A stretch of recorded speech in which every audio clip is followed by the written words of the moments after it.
Welcome back, everybody, to United versus Everybody. I am your host, Sean. Glad to be back today. Don't know how many of you who are in the States have the day off. Most people around me have the day off. It is Thanksgiving tomorrow, so a lot of people enjoying their day, kind of getting last-minute prep and travel ready. So if you guys are stateside and it is Turkey Day coming up for you guys, I hope you guys are staying safe, having fun. I will be enjoying some quiet time. I do have my next PFA class tomorrow, and then obviously we have Europa League tomorrow. So that's my day tomorrow. But Danny B in the house. How are you, my friend? Do you have the day off? Dude, how's your back doing, by the way, as well, man? I know you had some back issues going on, man. Hopefully that's all feeling better. Did your wife already take off? I know you said she was heading to Japan. Is she already gone? Is it just you rocking the bachelor pad? Let me know what you guys are getting up to the day before Thanksgiving. But we are back today with another match preview as Manchester United prepare to host Norwegian side Bodo Glimt in our fifth Europa League match of the new look league phase this season. Ruben Amorim went from beating Man City in the Champions League to Manchester United in Thursday Night Football. So we can all just tell ourselves that's the pull of Manchester United, right?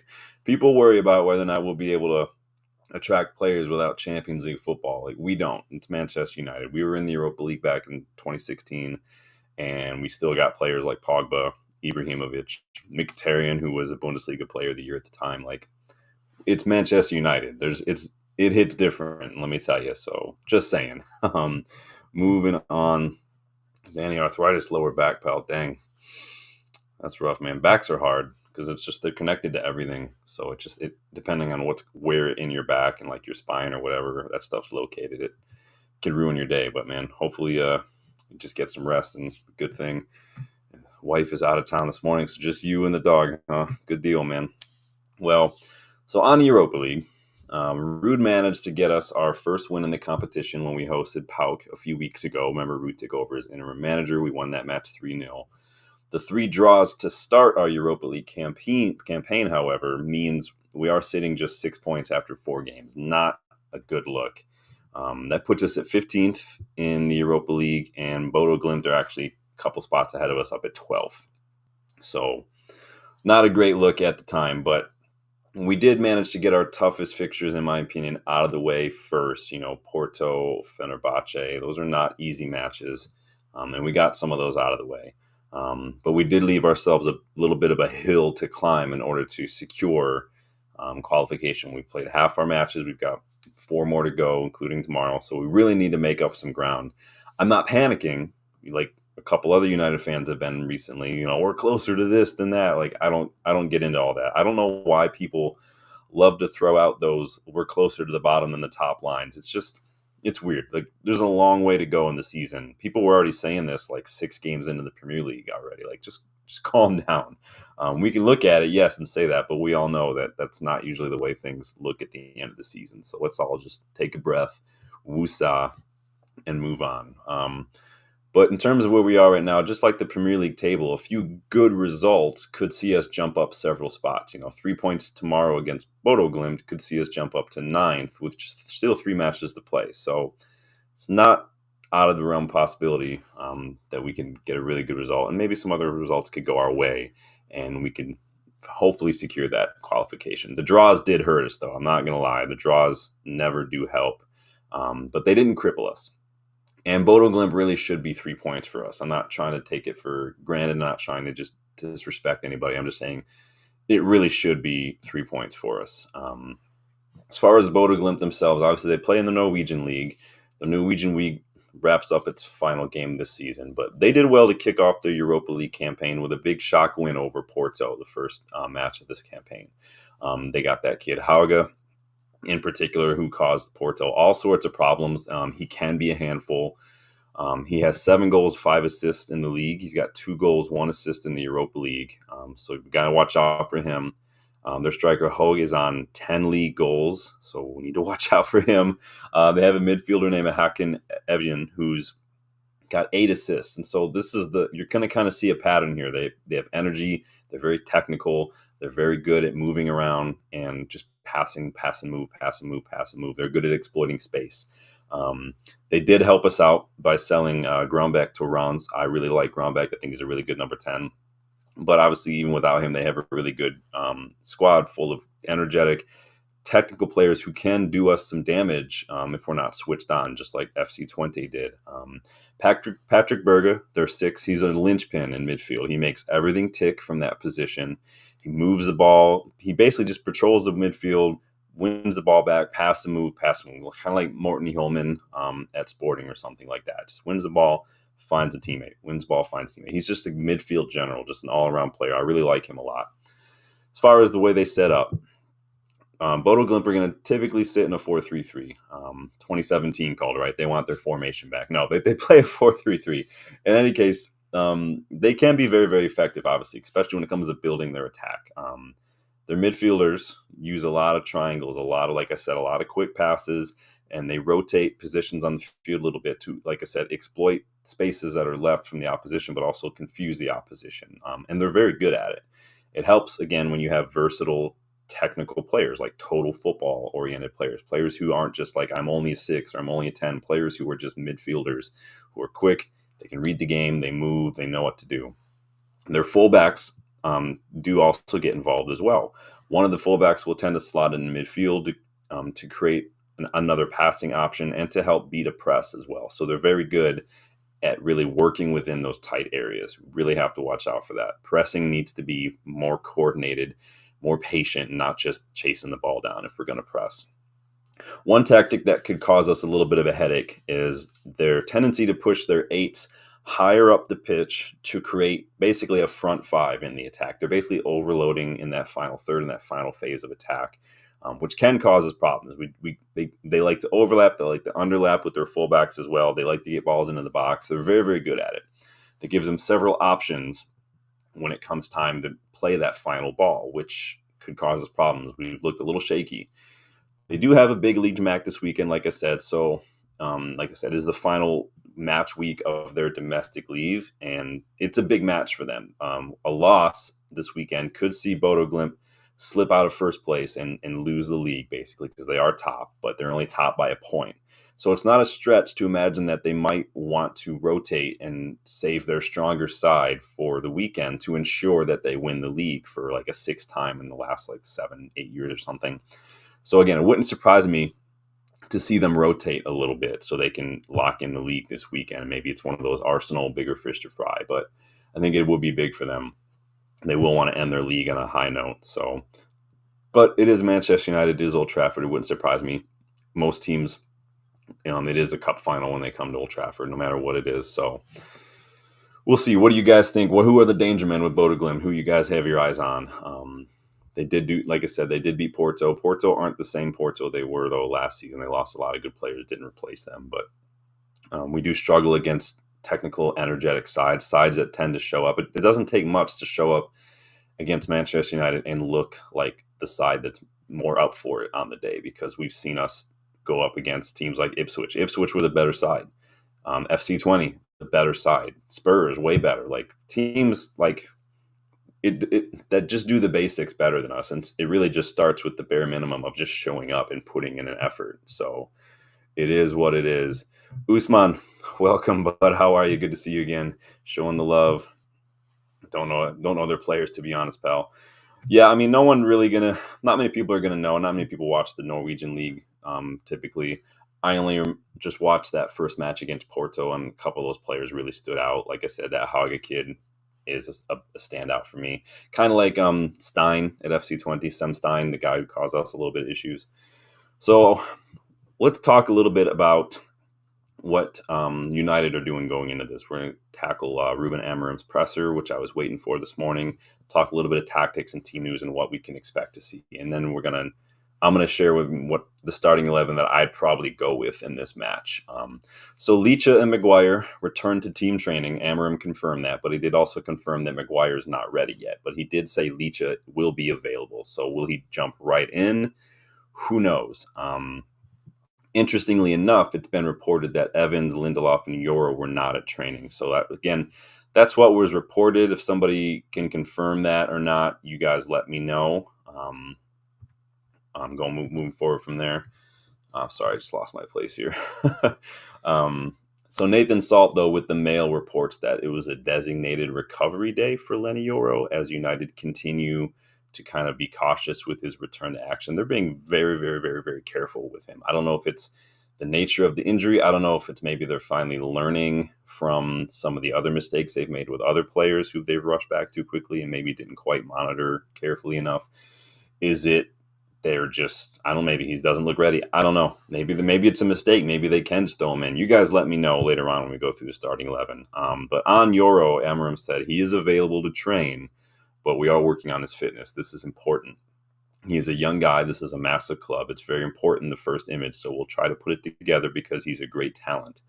We believe a lot in him, and we are trying to prepare the best way to start with Lenny. So we'll see if he makes it in the squad or not. I did see that Kokonki is still training with the first team squad, so maybe there's a chance he actually makes the match day squad this time. I know he was training ahead of the Ipswich match, and it was reported that he could be part of the squad, but then he wasn't. So anyone's guess. But we are getting more and more players back fit now. So with Leach back, Shaw's back, Yoro kind of up and out, Kokonki's training, Evans, Lindelof, Maguire's still out. So anyone's guess. So he was asked, Amorim, about Rashford playing as a number 9. Obviously, Rashford lined up as the 9 against Ipswich. He grabbed that early goal, but after that, it was just there was a couple of glimpses of some good pressing from Rashford. Other than that, he was basically just not involved. He didn't get, I think he had like 13 touches the whole time he was on the pitch. Not, again, we can talk about all we want to, like this striker, that striker, Gyökeres, Kolomoani, whoever, Mateus Cunha, who I really like, but it doesn't matter who you get in. If we're not getting the ball against Ipswich, we couldn't even get the ball out of our own half. And even when we do, oftentimes it's a poor final ball, a poor decision, and it's just not working. The strikers, it's a graveyard shift.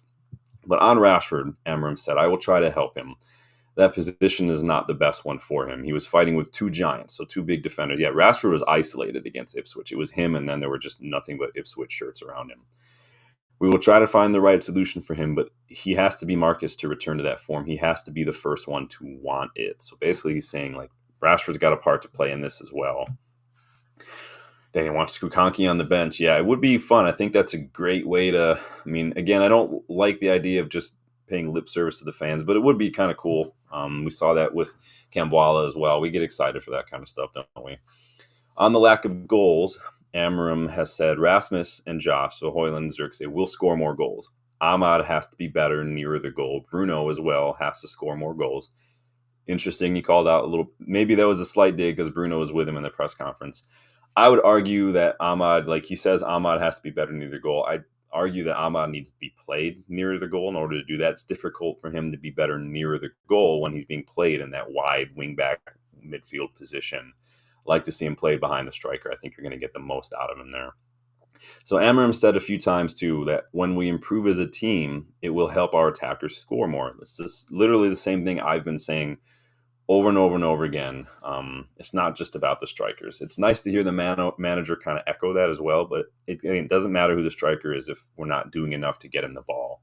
Again, we struggle with that against Ipswich, just to move the ball out of our half. We struggle with a poor final ball time and time again. That's the real issue. You could swap any striker in there. It's not really going to make a ton of difference. It's about the team performing better, and that's what Amorim's saying here. Danny says, yeah, Bruno has one more week left for me selling him in fantasy. I don't know, man. Bruno always seems to pop up. It'd be. I mean, I don't know how many points you get for like big chances created and whatnot, but Bruno's been on a tear, so we'll see how it goes. So Bruno was present, as we're talking about, and he was asked about, the changing of manager in the middle of the season. He said, if you change a manager mid-season, it is because things are not going as you want. If things aren't going as you want, everyone has to take the blame. As I've said before, it is easier to get rid of a manager than 15, 20 players. Like, it is what it is. We've said that many times. Whether or not it's the manager's fault or not, whether players down tools, whether players aren't good enough, whether it's a Frankenstein squad, it doesn't matter. The manager is the one who's going to get the sack because you can't just up and sell 20 players and replace them. It doesn't work. So Bruno's right, and it's great to hear him that, he's kind of taking a little bit of ownership in that responsibility, kind of admitting in some ways like he's got a part to play in that as well. So kind of calling himself out, kind of calling out his teammates a little bit, kind of throwing down the challenge. Like, we got to do better. Like, we played a role in this. not just Ten Hag, but other managers. So, sorry, I clicked on the wrong thing. So as far as rotation on Thursday, Amorim was asked about rotating the squad. Obviously, he's got a couple more training sessions. Some players still getting back. He's probably going to want to see how his squad plays in different roles in this system. Who can fit this? He's going to want to experiment. We said the other day, part of this is going to be learning on the job. There's not much time in between right now, so he's going to have to sometimes experiment in a match. It'd be great if he can get up by like 3 goals and then start experimenting, in like the 70th minute, but it's not always going to go that way. But he said, as far as rotating, he says we have to, especially in this moment, because we have a lot of games. We are in the beginning of something. They have to feel they are part of the team. They are international players. We will rotate. We will try to manage to win every game and not just focus on this game, and have a clear idea of how to play. Everybody has to be on the same page. So, I mean, basically saying what a lot of us have been saying for a while here. So on Bodo Glimt themselves, Amorim was asked, and he said they run a lot, and that's a very good thing for us at the moment. We need to improve that, so we know that in this game we have to run a lot. So he's basically saying it's good for us that they have a ton of energy, that they run all over the place, because it's going to be a good test for us. He's welcoming the challenge. Again, he's throwing down that challenge on the players. Again, this is not the first time Amorim has made a comment on the players, perhaps the players' lack of fitness, not being able to run, not being able to hang in terms of the physicality side of that thing. So he's not wasting any time in kind of putting down the challenge for this squad to step up, because it's not hard to go out and scout around Europe and find players who can run for 90 minutes. It is the easiest thing to do, and that's quite frankly the bare minimum for a professional footballer, is just run. Like you can't run 90 minutes. Like, why are you playing football? He said they have some special players in the wingers. They can play in the pockets very well, just like I said earlier, good in tight spaces. And they have an aura of winning games, and this is also because they're winning all the time. I'm expecting a very intense game, a very good game, and I hope to see different things. Improve some things we didn't do so well in the last game, so it'll be a good game. So again, he's got a couple more days of training, new players back. Might see something happening here. Danny wants to know how many changes we think we'll see. We're going to get to the starting 11 here in a couple minutes, but yeah, prepare your thoughts on the starting 11. I will share mine, of course, and then I'll get your thoughts on that one. But I think we'll probably see a couple changes, based mostly on fitness. It's hard because we don't know yet how Amorim treats the players returning from injury and stuff. Shaw got some minutes, Mount's getting minutes. Licha's back in training, but he's not quite had minutes, so maybe Licha could be a sub. We're going to see, but I will show you in a second. So Bodo Glimt play a high line. Their rest defense is set to counter press high up the pitch if they lose the ball in midfield. They're very energetic. They want to win the ball back high up the pitch. If we can get our head up, pick out a run, maybe something that we do struggle with, but if we can get our head up and pick out some of these runners with some diagonals or some good balls in around, I think we can exploit their high line a little bit. That's how you get around a high line, but you have to be able to move the ball quickly. You have to release it quick. If Onana grabs that ball on a set piece or someone takes a shot, and Bodo Glimt have flooded the final third with players, Onana needs to be quicker about, don't drop it, don't pass it to a defender, pass it to a fullback. Just pick the attacker out right away when the opportunity is on. I'm not saying that's plan A. I'm saying when the opportunity is there, do it. We don't do that enough, in my opinion. We do it maybe 3 or 4 times a match where the opportunity be on. Usually Dalot gets one of those chances because Dalot and Onana like to link up at least one time. More often than not, it doesn't come off, but it's always there. Bodo Glimt, they're well coached, they're well drilled, they're very technical, energetic, they are fluid, and they are tactically sound. Exactly the kind of side that can cause us problems. You could argue that our squad is better on paper, but that isn't necessarily the difference maker more often than not. We have a new manager bounce that you could maybe say could help us, but it didn't help us against Ipswich.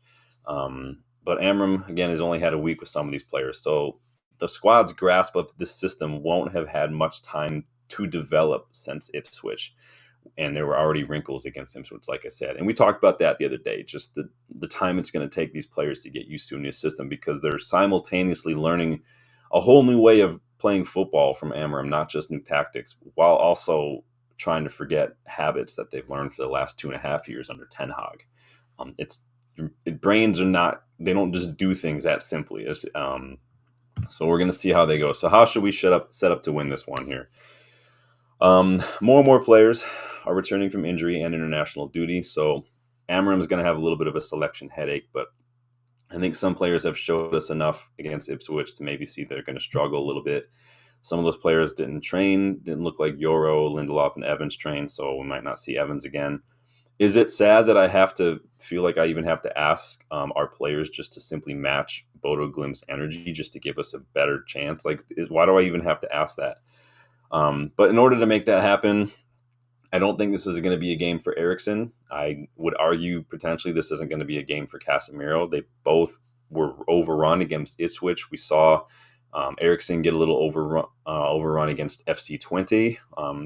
Eriksson's not the guy you want in that pivot when you're playing a high-pressing, high-energetic side who is quick on a break, because he's basically a red carpet without the ball. And we saw that many times. I'm not saying he's a bad player. I'm just saying when it comes to players like Casemiro, Eriksson, who are older, and you want to start managing minutes, and they're coming to an age in their career where they've got a very specific role to play, you really have to pick your moments with that. Obviously, Eriksson was one of our better players for a few months there, but he got overrun against Ipswich, and I don't see it changing against Bodo Glimt. And this is why I think Ugarte has to start. And honestly, if Manu was fit, and he was fit enough to be on the bench against Ipswich, if Manu is fit, he's got to play as well. Ugarte is just getting better and better with each match this season. And Manu's interception and dribble numbers are too good not to utilize. He's got the energy. He's good enough on the ball. I think he can create space for himself. He's got a good reading of the game. He's got a good link up in those tight areas. And like I said, his interception numbers were stellar. An argument could be made that Everton may be a better return opportunity for Mano if he's still not 100%. But in my opinion, if he's on the bench against Ipswich, he's fit. It just is what it is.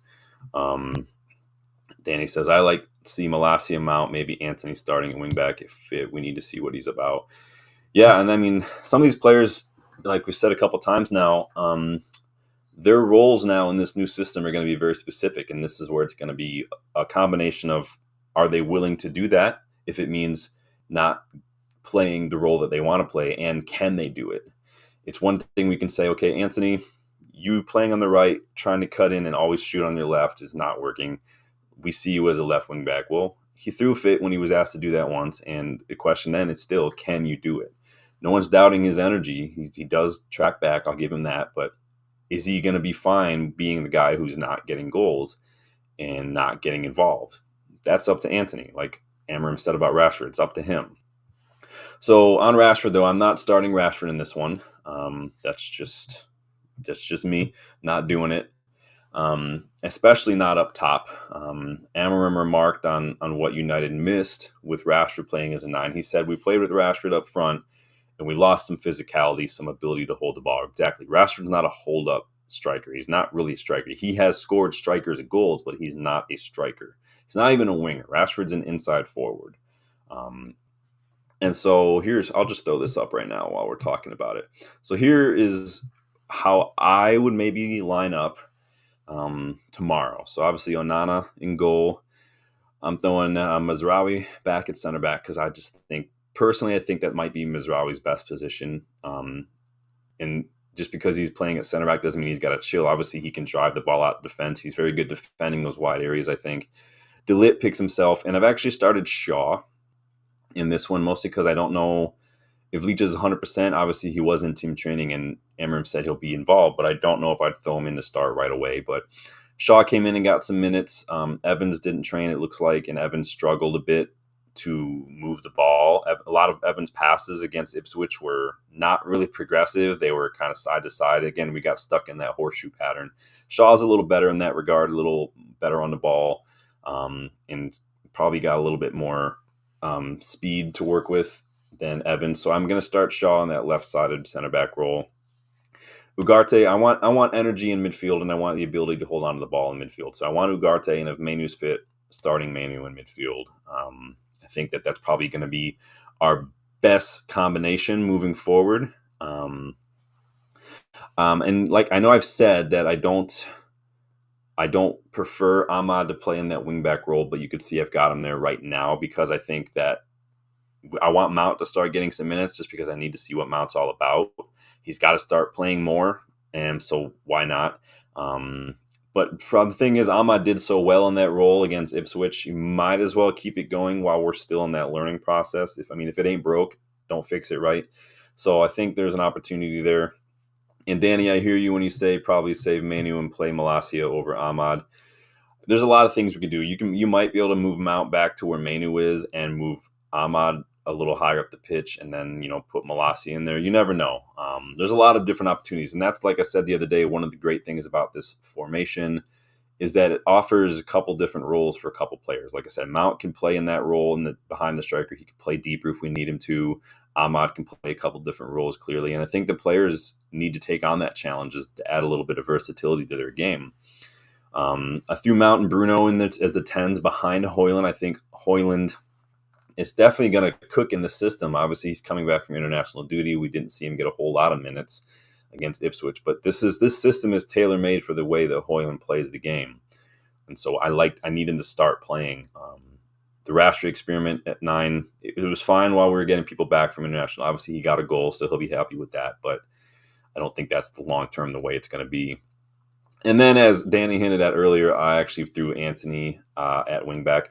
An argument could be made for Malacia. I hear you there. But I think you definitely want a left footer in that role, because I do think that a big part of this is going to be picking these balls in the channels, whipping balls around the defense on the wide areas and getting him in these channels, moving the ball. And I think Anthony can do that. Technically, my mind says he can do that, but watching him sometimes, I'm like, can he though? But again, mostly I have him there because if he's going to fit anywhere in the system, I do think that's where he's going to fit, and we have to start seeing if he can do it. So again, it's the same with Shaw. If Shaw's going to fit in the system, it's going to be back in that left center back role. He's not going to have to run as much. He was fine in that role before when we played in that center back, so I think he can do it. I don't think Euro's quite ready, clearly. We'll see. Maybe Euro's better getting some minutes with the youngsters first before he jumps right into the first team. Who knows? But that's just the starting 11 I'm going to go with. Like I said, there's a lot of room to move that around. Like I said, I could move Ahmad higher up. I could start Malacia, put Anthony on the right-hand side. I could see Mount dropping back and playing where Kavi Manu is playing on my formation. A lot of different things you could do. Heck, you could even start Xerxes and put Mount wide. I don't know. A lot of things you can do, but that's what I'm going. Danny P says 100 to probably something I said. I don't know. I talk a lot. Sorry, bud. But you guys let me know what your starting 11 would be. Because after a bit of a lackluster start to our Europa League campaign, we did make short work of Pauk. But these players always have a ways to go before to make up for those early performances, in my opinion. A lot of them were just not good enough in those first 3 draws. Some of it was a little mistake. Some of it was just focus, lack of energy. Some of it was Ten Hag, like subbing off Rashford against Porto was a big mistake. So there's a lot. As Bruno said, it's everyone takes responsibility. A lot of people make mistakes. It's not just one big thing. Usually it's a lot of little things. So I need these players to demonstrate some mentality to get things over the line, to get a result. And quite frankly, I asked that, but I can't say with 100% certainty that we'll get it because we just haven't seen enough of that. You've got one-off games here and there where the players did show fight, like the quarterfinal against Liverpool, in the Cup last season, the final against City. Like, they've shown it, but I haven't seen it enough. Like, the sample size is too short, is too small from the times that they have shown that. Liverpool were down 2-1 on the weekend and came back to win. And can you imagine right now, would you bet your house on any of these United players right now with what you've seen doing the same? Probably not. You hold on to your money, right? Again, 1 or 2 games, maybe they have done it, but over a larger sample size, over the several seasons, they just haven't shown it. The evidence isn't there. Of course, I'm happy to be proven wrong, but again, I haven't seen enough from this squad over the recent history to show me that they have the ability to do that. The mentality is just not there. But you guys let me know your score predictions. Get in your starting 11s. Well, like the video too if you haven't yet. Subscribe to the channel if you are new as well. I always forget to throw that. I'm very poor when it comes to self-promoting. I don't even mention to most people in my day-to-day life that I have a channel, not because I'm embarrassed, just because I'm not good at that aspect of it. But as you can see by the ticker on the bottom of the screen, we are on the road to 2K subscribers. We will do a fun new giveaway when that does happen. And this is the giveaway. It's a 21-22 shirt. It is brand new. It is a large. It is the fan version, but that will be in the giveaway. So best way to get involved in that giveaway, increase your chances to get involved in the channel. The subscribe button is over here somewhere in the corner, I think. I'm good at pointing it. Takes real quick, half second to do, totally free, and does help the channel.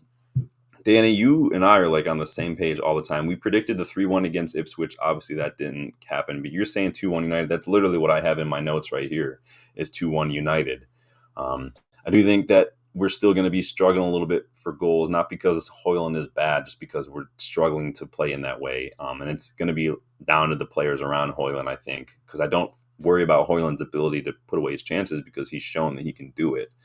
It's just about the team kind of shaking off some of this rust, some of this learning curve, getting the training wheels off and getting going. But I also have it 2-1 United. You guys let me know what you're thinking in the chat. Are you guys planning to watch any of the Champions League? Obviously, there's a big match later on today, Liverpool, Real Madrid, another rematch of their final from a few years back. A lot of Champions League matches on yesterday. And one I want to make sure I talk about before I let you guys go is we have to talk about Man City for a second because holy shit. Bottling a 3-goal lead at home to Feyenoord and drawing 3-3. That sounds familiar. I shouldn't laugh. We nearly did the same thing against Coventry. But guys, I heard somebody saying that's like the worst losing like the lead. Like it was like no other team in Champions League history has dropped the 3-goal lead in that late in the match. I think it was like 75th minute or something ever. So City have that going for them. And did you see their equalizer, the late equalizer from Hansco? Remember when we were linked with Hansco? Ederson's so poor for that. Their second goal, no one's talking enough about how shit of a defender Josko Gvardiol is. He's so bad at defending. But City paid 100 million for him, and he pops up with a goal now and there. So everybody forgets about it. Everybody sweeps under the rug. But are you paying 100 million for someone who can't defend? I mean, they lost that final because he just lost the ball. He made the biggest mistake ever and just let that long ball bounce. And you never do that. Not enough people are talking about that, though. It's fucking embarrassing. Danny says, I'll be watching Celtics, see state of Pep face. Oh my gosh. Didn't see any of the highlights. Yeah, go watch the highlights from that, Danny. Just fast forward to like the last 15 minutes to see some of the goals. But the Gvardiol was awful for the second goal. And then I don't know what Ederson was thinking for their third. Ederson and Alisson both have a howler in them. They just do. Ederson's done it many, many times. He's constantly doing that kind of stuff. Alisson led the league in errors leading to goal like 3 or 4 years ago. People don't talk about that, though. They want to talk about Onana dropping his car keys. But Onana has quietly been the best keeper in the Premier League this season, all right. But and again, like Danny's talking about some state of Pep. Speaking of Pep, so no one, you won't see anybody talking about Pep fondling himself on the bench against Spurs. But is anyone going to address the fact that against Feyenoord yesterday, he literally looked like he was mauled by a fucking mongoose after that game? After halftime, he comes out and his nose is cut and bleeding.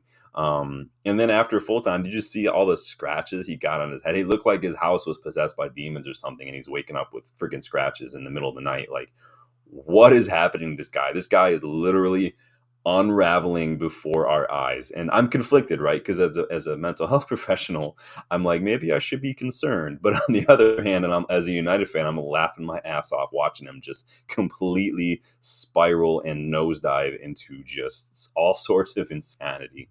I'm here for it, and I'm here to celebrate it because that guy, like that club, just deserves bad things. Danny Stein. Dude, it was...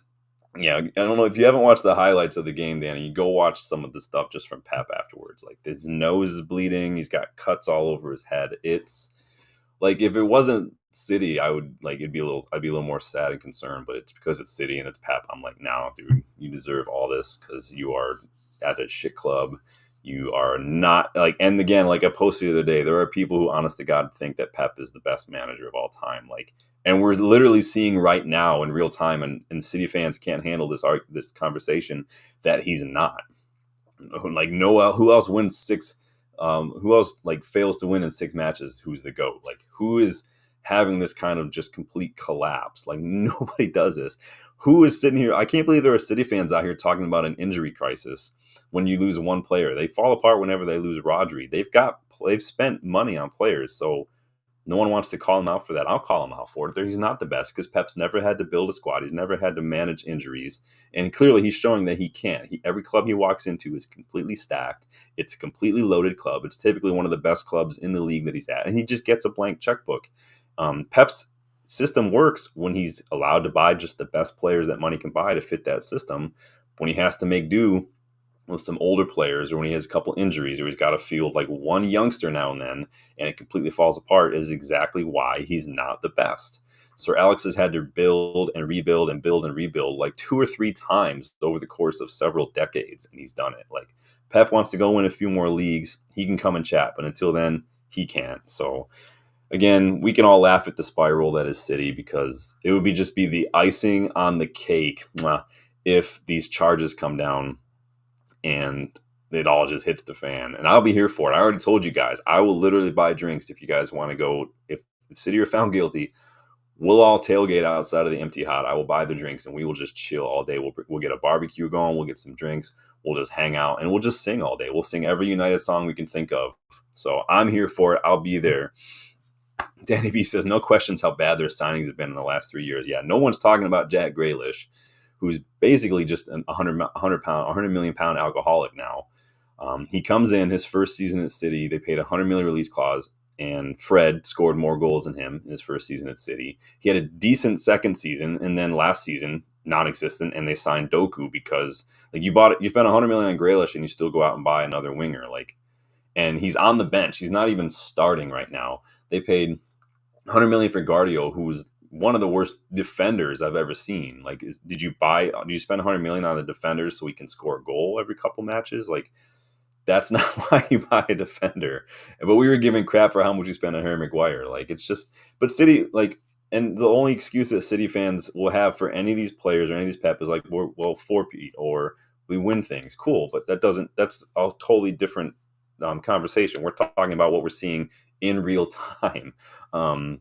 Let's talk about like the fact that De Bruyne goes down injured at the beginning of the season and they immediately go out and blow 60 million on Mateus Nunes. You can barely get a sniff unless other people are injured. Like, that's horrible money spent. You can go on and on and on about the money spent at City. And he says, Anthony might have a better goal scoring record past 6-12. Yeah, Jack Grealish, he's got one move he's got 2 moves technically. It's roll over, pass back to the defenders, or it's roll over, try to dribble, and then go down easily outside the edge of the box and try to win a free kick. That's all I've ever seen Jack Grealish do, other than rock a soccer mom haircut. And no one wants to talk about it. And the fact that they're not winning these games when they really should shows, again, that there's another aspect of Pep's management that he's just not good at. Because, again, when he's got the best players that money can buy and everything's going well and it's working, everything's fine. But the moment there's a little hiccup in the system, he doesn't have that extra thing, that extra ability to motivate, the extra ability to somehow take players like John O'Shea, Anderson, Cleverly, and help them dig deep and start them and instill that belief in them that they can do it and win things with them. He just doesn't have that. That's something that you're going to get in your top echelon of players. And I've only ever really seen Fergie be a manager who can do that kind of stuff, because even other managers have just had good players and they've had the time to build those squads. And Pep's had time. There's no reason for this collapse. But City fans ain't ready for that. Arsenal fans are all just not ready for an Arteta conversation. But let them sit there in their delusion, do what you got to do. But that's going to be it for me. I'm predicting 2-1. Danny's predicting 2-1. You guys, you're not able to catch the live. I know it's middle of the day. It's holiday week for some people. But you guys let me know your predictions. Who would you like to see in the starting 11? Do you think we'll see some interesting names pop up in the starting lineup? You guys let me know. Please like the video. Subscribe to the channel if you are new. We are on the road to 2K. I do want to thank you guys so much for getting the channel where it is. I do have the giveaway ready for when we do hit that 2K mark, but I can only do it with your help. Leave a comment. If you're not able to catch live, I will respond to all of them. But until then, enjoy the rest of your day. And Danny, I might be doing the watch along tomorrow. It's just going to depend on when the class gets out. I might not even know until like noon-ish tomorrow if I'm going to be doing that. So you guys let me know if that's something. I know Danny's planning to hang out. So Danny, if I have the time and the class doesn't go late, then I'll jump on. And if I do, I might not even go live until like 15 minutes before kickoff. But oh yeah, Danny, I did mean to comment on that. Yeah, so the game wasn't televised. I wish it would have been. It wasn't. But yeah, they were beaten in the Champions. It was like the domestic path they call it for the Europa Youth Champions League, but they get beaten by Akmar.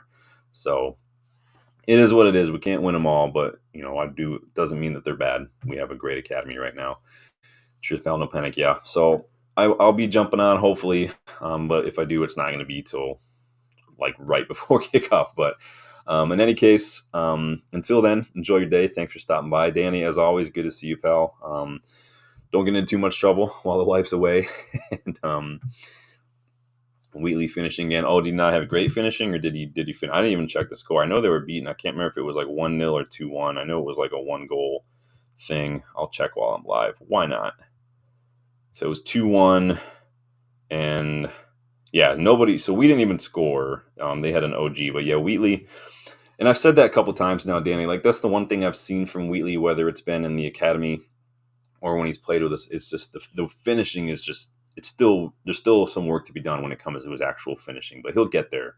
I think with another year, and then maybe if there's a club, maybe in like League One or something, who wants to loan him out, like that could probably be good for him. Send him to Salford for a year and let him play with Salford City. I think he missed a good chance. To have to watch highlights. Yeah, I know that they do the on-demand. If you have Paramount Plus, they don't show it live, but they will show the replay of it. So if you have Paramount Plus, you can go watch it. Do some searching if you can find it on there. So, all right, guys, for real this time, I'm going to take off, let you guys enjoy your day. And I will hopefully see you guys tomorrow, but I'm not going to make any promises, but I will hope so. But until then, enjoy your night. Like the video, subscribe to the channel if you are new, and I will see you guys on the next one. Hopefully talking about 3 points to keep our Europa League campaign going. But Danny, thanks for stopping by. Obi was left on the bench, no minutes. Yeah, they're playing a lot of matches, I feel like. It's like a match every couple of days almost, so it is what it is. But cheers, pal. See you tomorrow, man.